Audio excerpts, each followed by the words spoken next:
He was so quick-witted and very vulnerable. I just thought he was the funniest, sweetest guy I'd ever met. Ozzy, Ozzy, Ozzy, Ozzy, Ozzy, Ozzy. For decades, Sharon Osbourne stood beside the Prince of Darkness.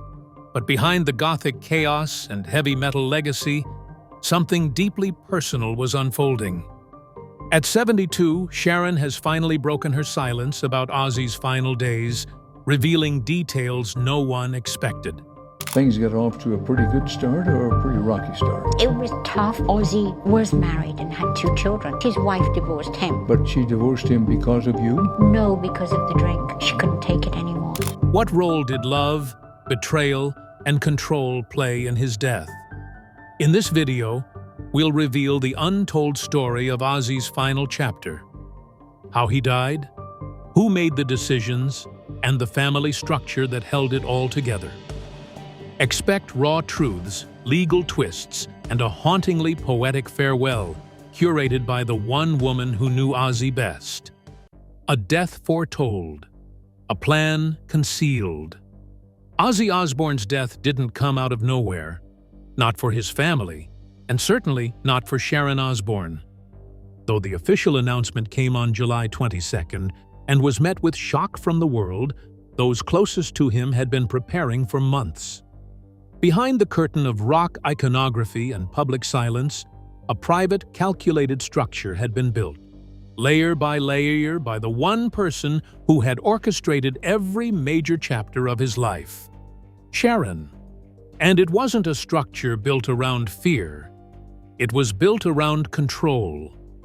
The final cause of death was respiratory failure due to complications from late-stage Parkinson's disease. But even that diagnosis had been managed internally. Ozzy had been declining for years, with Parkinsonian tremors first discussed publicly in the late 2010s. By 2025, the disease had progressed to a stage where speech was lost, motor function had nearly vanished, and the need for round-the-clock medical support became non-negotiable. Sharon responded by creating what can only be described as a private medical fortress, a comprehensive, legally protected care model operated within their Buckinghamshire home. Everything was handled to perfection. Months prior to Ozzy's death, Sharon orchestrated his medical transition with 3 alternating medical teams, one for neurological support, one for motor rehabilitation, and one for palliative care. These were not part-time consultants. These were seasoned professionals, many of whom had to sign ironclad confidentiality contracts, hired as full-time high-level private specialists. Their documentation, verified through legal representation, describes a schedule for operation that looks quite similar to one adopted in an inpatient setting of a hospital's critical care unit. However, the regimen was applied entirely in the home. Family meetings commenced in early July. There were no leaks, no rumors, and certainly no hasty panic on the part of the family. This was deliberate, an execution of a plan already set and approved. Sharon's sole focus was to take Ozzy out of the public eye for the eventuality of his passing and to honor his wishes for complete privacy. The press was shut out. Sharon turned down all press inquiries 72 hours before the official statement and barred even longtime collaborators and friends from the press. Everything was handled through the attorneys. Nothing got out from the family until Sharon signed off on it. While this poetic statement of a passing, already tempered with an initial shock, he died at home, in peace with his family, did not capture the vast machine working quietly behind the scenes. Sharon had transformed their home into a fully functional hospice, with digital monitoring for health, estate readiness infrastructure, funeral arrangements coordination, etc. The family's legal filings reveal that even the site of his final repose, a private family burial plot, was secured and prepared quite some time ago, without members of the press or the public ever knowing. But the most intimate detail came from a semi-public comment made by Jack Osbourne.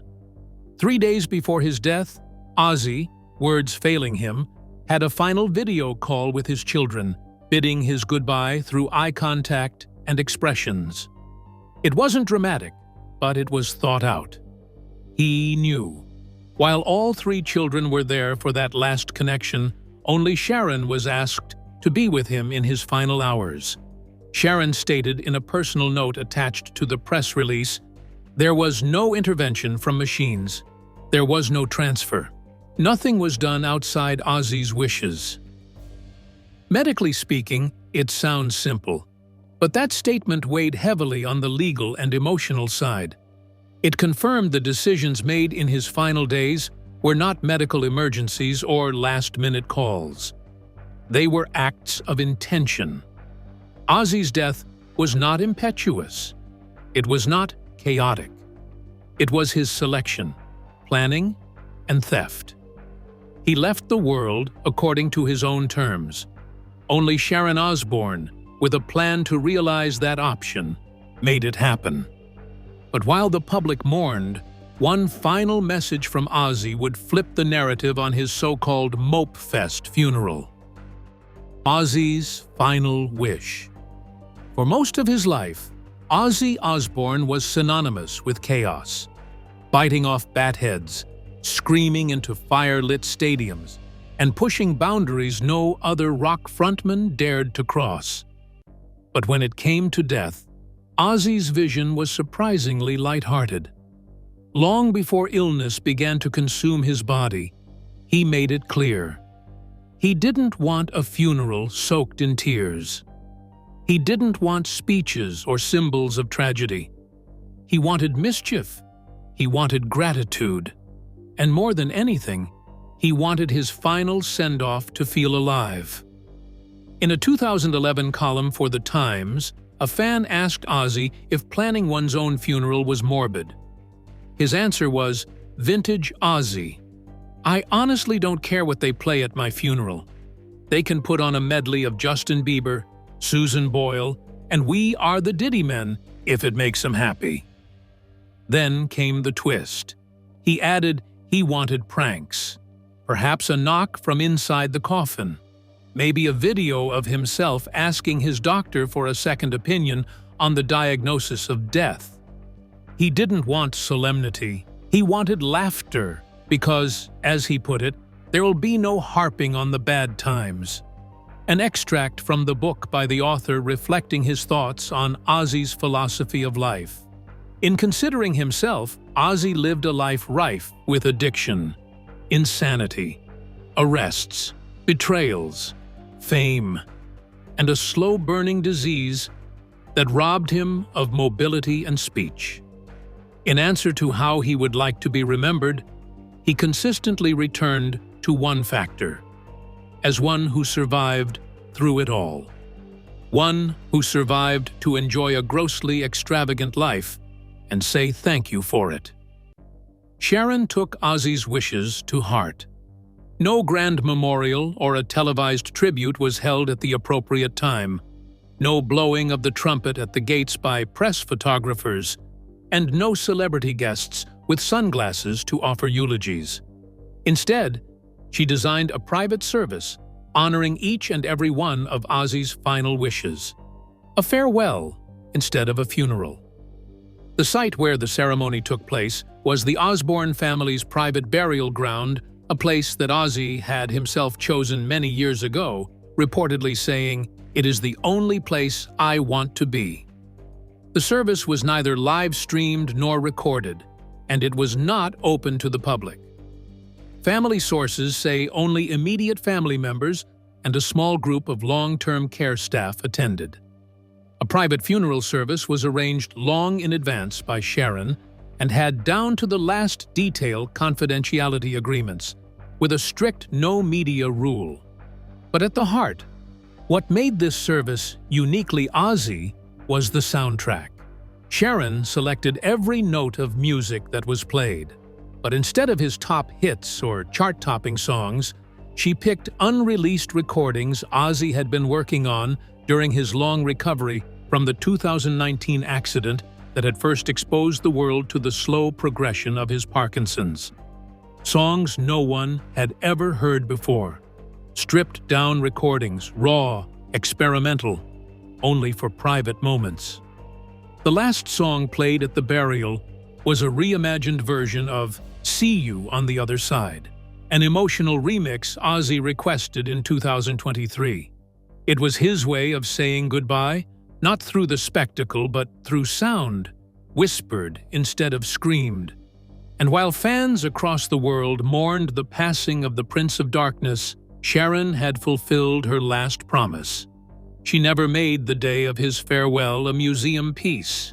It was a curated celebration of private meaning, with no public exhibition whatsoever. It was all without any filters for Ozzy in death, as he had striven for in life. Yet amid the precise timing and private nature of the ceremony, murmurs among the fans and the press cast a shadow of uncertainty. Did that look less like a natural passing? Were there quiet hands aiding Ozzy's farewell, as all the gossip had it? But one detail cast a chilling shadow over his joyful goodbye. A long whispered pact, and Sharon's controversial beliefs about death. The death pact rumor that won't die. The origin of the rumor traces back to 2007, when Sharon Osbourne openly discussed assisted talking own life in interviews and in her memoir, Survivor, My Story, The Next Chapter. She spoke candidly about watching her father suffer from Alzheimer's, and how that experience had led her and Ozzy to have difficult but honest conversations about end-of-life options. In particular, she revealed that they had agreed to seek help from Dignitas, a Swiss organization that supports assisted death under specific medical conditions. "If Ozzy or I ever got Alzheimer's," she said at the time, "that's it. We'd be off." The quote made headlines. Some interpreted it as a hypothetical scenario, others took it literally. During that time, Ozzy himself did not confirm or deny the specifics, but he often echoed a similar tone in interviews, witty, macabre, and laced with self-awareness. But after his diagnosis of Parkinson's in 2019, the speculation attached all the more weight. Fast forward to July 2025. Ozzy disappears. He dies at home, completely lucid but unable to speak, with family around him, in a funeral planned to the smallest detail. There were no hospital interventions, emergency transfers, or publicly released medical documentation. Everything was managed under the legally binding advanced care plan signed by Ozzy and coordinated by Sharon. The old rumors were soon dusted off again, with a vengeful twist this time. The 007 quotes were dug up by the media, coupled with the latest audio from the Osbournes podcast, as the topic was raised once again by the pair in October of 2023. In that program, Jack asked his mother if the plan to fly to Switzerland is still a plan. Sharon didn't back down. "Do you think we're going to suffer?" she replied to Jack's inquiry. Jack laughed nervously and responded, "Well, maybe. Isn't life already suffering?" Sharon's answer was blunt. Mental suffering is enough pain without physical. So, if you've got mental and physical, see ya. This seemed to be encased by a great deal of dark humor, but still had the implication lying deep under it. Fans have speculated on the possibility that Ozzy did not meet entirely natural ends at the end.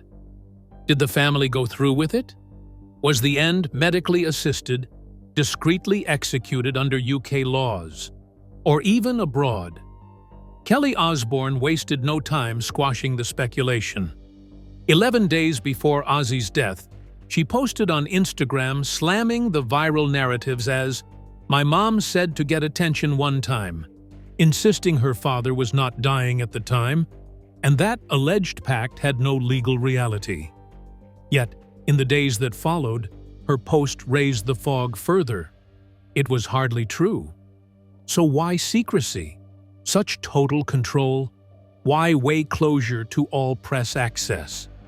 What is undeniable, however, is service. Sharon Osbourne possessed total authority, legally, legitimately, in itself. She had power of attorney, managed every treatment, and was in charge of every step of the end-of-life plan. Whether that included formal assisted death procedures, the family neither confirmed nor denied. The case adds heat to the narrative about whether the so-called pact was real, exaggerated, or misunderstood. It has now turned to mythology surrounding the death of Ozzy, actually the final mystery synonymous with the man who made a career wallowing in darkness. Sharon's ability to manage Ozzy's last chapter wasn't born from grief. It was the result of a decades-long power structure she built, piece by piece, behind the scenes, Sharon's control system. By the time Ozzy Osbourne reached the final years of his life, the chaos that once defined his persona had been replaced with a quiet and calculated order. But that order didn't come from chance or surrender. It came from Sharon Osbourne. She wasn't just his wife. She wasn't just his manager. She was the architect of a full-scale system that monitored, protected, and ultimately preserved everything from his health to his legacy. From the outside, it looked like devotion. From the inside, it was closer to a fortress, with Sharon as its master operator. This system wasn't created in a moment of crisis. It evolved over decades. Sharon had always been the nucleus of Ozzy's life, from his post-Black Sabbath solo career to his reinvention as a television personality. But once his health began to deteriorate, her role transformed from coordinator to controller. When signs of central nervous system decline appeared in the 2010s and Parkinson's was formally diagnosed in 2019, Sharon began putting an entirely new operational model into place, one that resembled the infrastructure of a high-security agency more than that of a celebrity household. Then came the medical protocols. Within the main house, a tripartite tiered structure for care was established that included a team for neurological support, one for motor rehabilitation, and the third for symptomatic treatment. All these units worked on a rotating shift basis.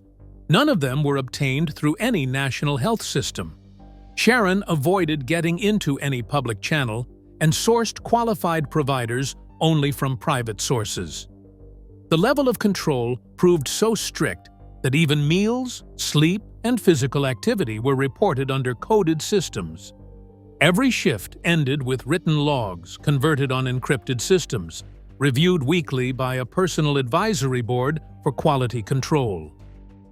All public appearances would stop unless authorized as such by Sharon herself. Even during rare public appearances by Ozzy, they would only be sanctioned if the internal criteria of being able to sit still, maintain speech stability, and show minimal facial control were met. These weren't superficial demands. They were all precautions for the sake of both dignity and the family's tightly controlled public image. Pre-cleared media presence, medically prepped event rooms, and caregivers always within arm's reach. The iron grip of Sharon did not stop at health. Finances, media rights, and even social interaction were firmly in her control. From at least 3 legal entities, a touring company, a music licensing agency, and a personal branding company, he held authority over all income streams. Budget models were continuously updated every year according to projected health conditions and costs for treatment. Contracts usually cited her as a co-owner or legal representative. No activity that had to do with the convenience of Ozzy's name occurred without that person's signature. Also, legal insulation. Sharon gets advanced power of attorney very early in the decline, allowing her total medical decision-making on her own even against every group consensus. Just next of kin, she is also the last authority. This setup ensures that the media, medical boards, and even extended family do not interfere. She has access, oversight, and permission to act on Ozzy's behalf. The children had different roles as well under this setup. Kelly Osbourne presided over the communications with social media and the family. Jack covered the legal and digital asset safeguarding. Amy, always more private, will only show up when called. Isn't that such an emotional division? Is it functional? Each is assigned a role, and the role falls under a plan. Sharon has done what very few could achieve. The legacy of the man known for complete chaos moves like a clock. Nothing leaked. Nothing was busted. There were no scandals, no intrusive paparazzi shots, and no public unraveling. The fortress held, and at the end, this provided Ozzy with exactly what he wanted, most of it: peace, privacy, and control. But even total control couldn't shield their relationship from the biggest test of all: betrayal and near collapse. The affair that nearly ended everything. Before Sharon Osbourne could build the fortress that protected Ozzy in his final years, she had to rebuild something far more fragile: their marriage. For a couple whose lives had survived the weight of fame, addiction, and public scrutiny, it wasn't Ozzy's health that nearly tore them apart. It was infidelity. And when the affair was exposed, everything, personal and professional, almost collapsed in a matter of days. In 2016, the media broke the story. Ozzy Osbourne had engaged in an extramarital relationship with a hairstylist. Sharon, after decades of managing not only Ozzy's career, but his volatility, was blindsided. She publicly confirmed the affair and almost immediately stepped away from him. For the first time in their marriage, she wasn't defending Ozzy, she was demanding distance. She stripped him of his scheduled performances, canceled all appearances, and called their marriage what it was in that moment: broken. However, internally, there were far more complications. Ozzy underwent voluntary treatment for what were considered compulsive sexual urges, but many felt this term was a very sanitary appraisal of something much more rooted in control and impulse. Following Sharon's lead, a full evaluation process was set in motion, not just medical, but legal. Documentary materials and correspondence emanating from the family showed that this period became a full-scale re-evaluation of the rules of engagement within the relationship. Never seen before, the results. New legal documents were formed very much like contracts. Ozzy was to maintain boundaries where truly personal relationships were outside his marriage, submit himself to third-party scrutiny financially, and keep away from public appearances unapproved in advance. These were not just boundaries, contract-like ones with terms of reference, penalties, and monitors. Sharon was making it known: either the marriage moved forward under her terms or not. Spontaneity would now be replaced with structure. The children played a rather significant role in the reconciliation, logistically rather than emotionally. Jack and Kelly Osbourne worked out a kind of co-care plan in which visits would be interchangeable for their father with respect to appointments, family duties, and media filtration. Jack took charge of privacy protocol and all legal interfaces. Kelly had much experience through having weathered much of the public narratives, so she took control of family messaging on the social platforms. Amy kept her place of silent but steady witness, participating only when it involved private planning. The aim was not to reform the marriage, as marriage is so traditionally understood. No grand loving gestures or televised reconciliations marked this union. As she herself termed it, Sharon said the process was one of reestablishment of structure. The marriage wasn't healed, it was reorganized. At each stage, all of the relational restoration was signed, documented, and reviewed. Life together became more precise than passion. After the complete internal agreement was signed, Sharon once again took the helm of Ozzy's career. Since then, Sharon has gained medically coordinating rights, financial management, and authority over vetoing media appearances. Even her personal saying would take a back seat. She retracts on all public-facing work, cancels the event appearance, and sinks wholly into reconstructing the system that once made them one of rock's strongest, unpredictable duos. This is not recovery at all. It is reset. What was trust has been replaced by a more varied form of loyalty. Forgiveness was not understood by Sharon. Rather, it was using control. And Ozzy had had to conform because of the conditions he was beginning to show of his degenerative illness. He surrendered his havoc for peace. The man, previously controlled by wild urges, now operated under the most rigidly administered timetable of his entire existence. Such a deep-going, deeply personal transformation has profound ramifications. It left Sharon able to control everything about his health, finances, and reputation for years leading to his death. Without this collapse and the brutal rebuilding which has followed, that fortress could not have existed. When Ozzy's voice was gone and only his eyes remained, none of that structure mattered more than the silence they shared in his final hours, the final hours. By the time July 22nd arrived, the end was not a surprise, but it still struck like thunder. Ozzy Osbourne had been fading, quietly, for weeks. His mobility had deteriorated. His speech was gone. Even his facial muscles, once animated with mischief and wild-eyed defiance, were reduced to slight movements. But one thing remained unbroken: his awareness. According to his family, Ozzy was fully conscious during his final hours, and that alone gave his goodbye a weight no performance ever could. In the 3 days leading up to his death, a final video call was arranged. It wasn't a spontaneous moment. It was scheduled, medically approved, and designed to be safe. On the screen were his children, Jack, Kelly, and Amy. Ozzy couldn't speak. Parkinson's had claimed his voice, but through slight movements of the eyes, subtle shifts in his face, and prolonged focus, he said what needed to be said.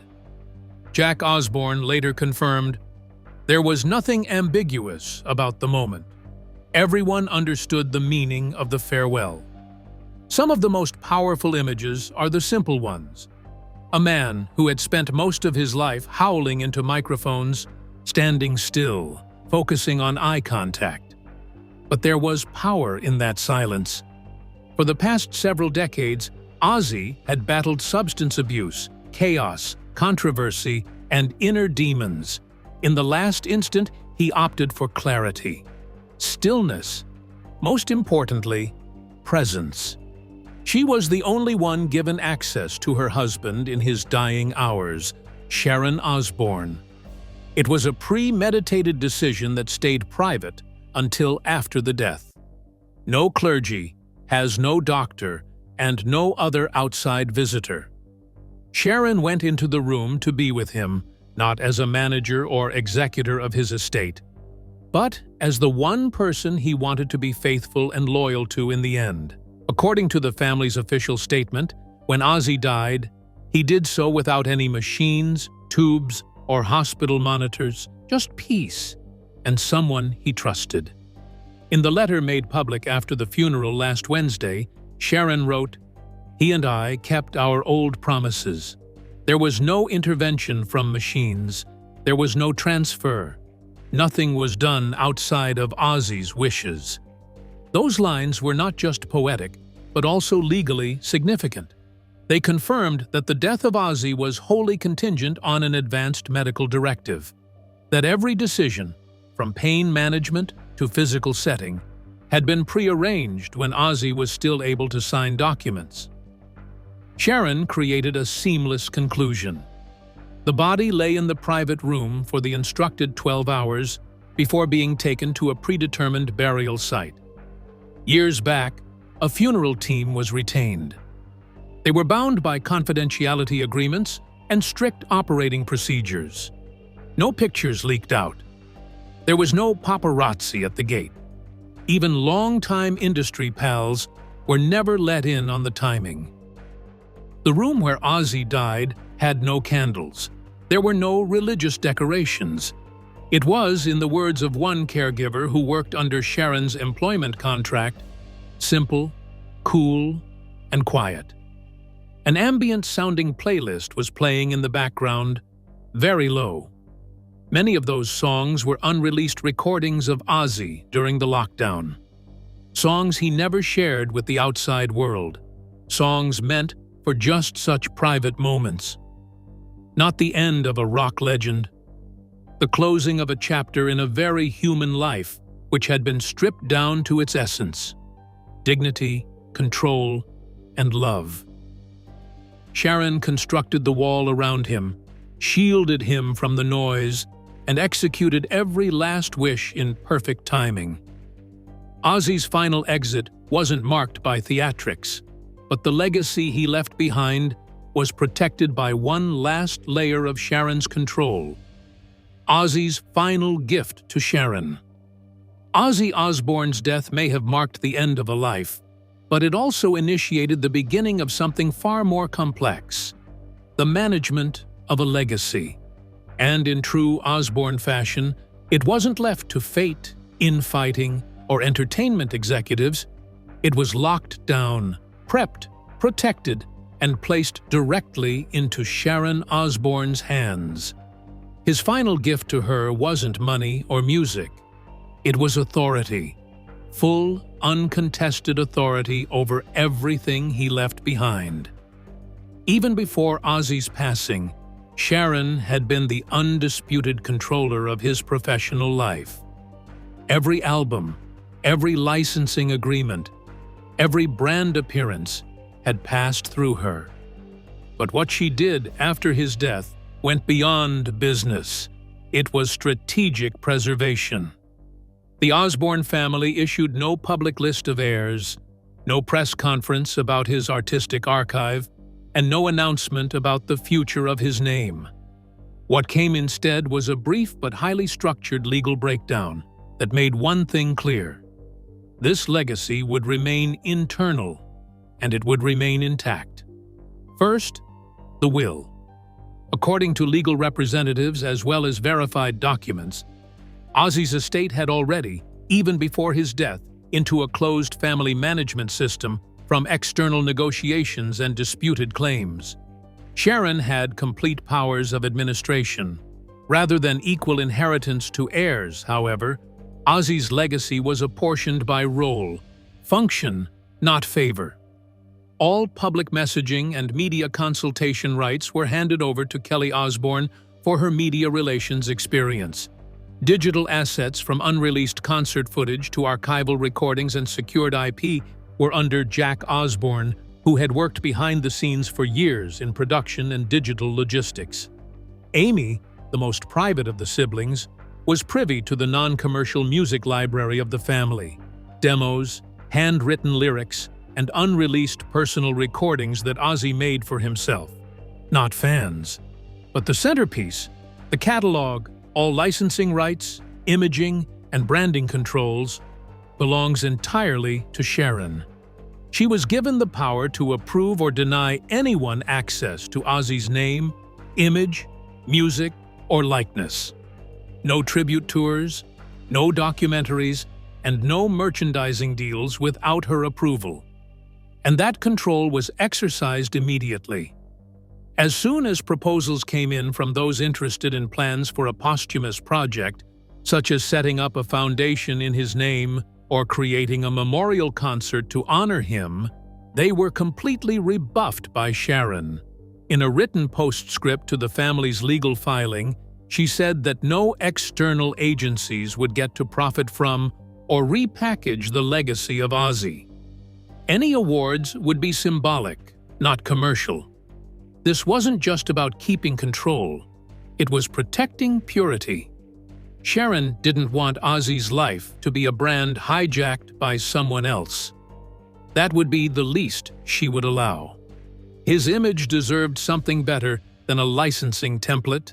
Sharon preserved the essence of a man who lived, fell, stood back up, and got on his own terms. Step out was perhaps the most significant feature of this final arrangement. After years of running the Osbourne empire, she formally resigned as manager of the brand. No media tours, no books, no behind-the-scenes specials. On the legal documents, her task was concluded with a single signature: the acknowledgement that all duties respecting Ozzy's assets, medical affairs, and posthumous directives had been dealt with. There was no fanfare, just finality. To those closest to her, it was a quiet but monumental shift. The end of an era. After decades of steering every detail, she chose peace over control and silence over spectacle. If you found this story powerful, subscribe to the channel.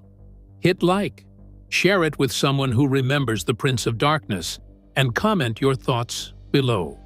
Because sometimes, the loudest lives end in the quietest ways.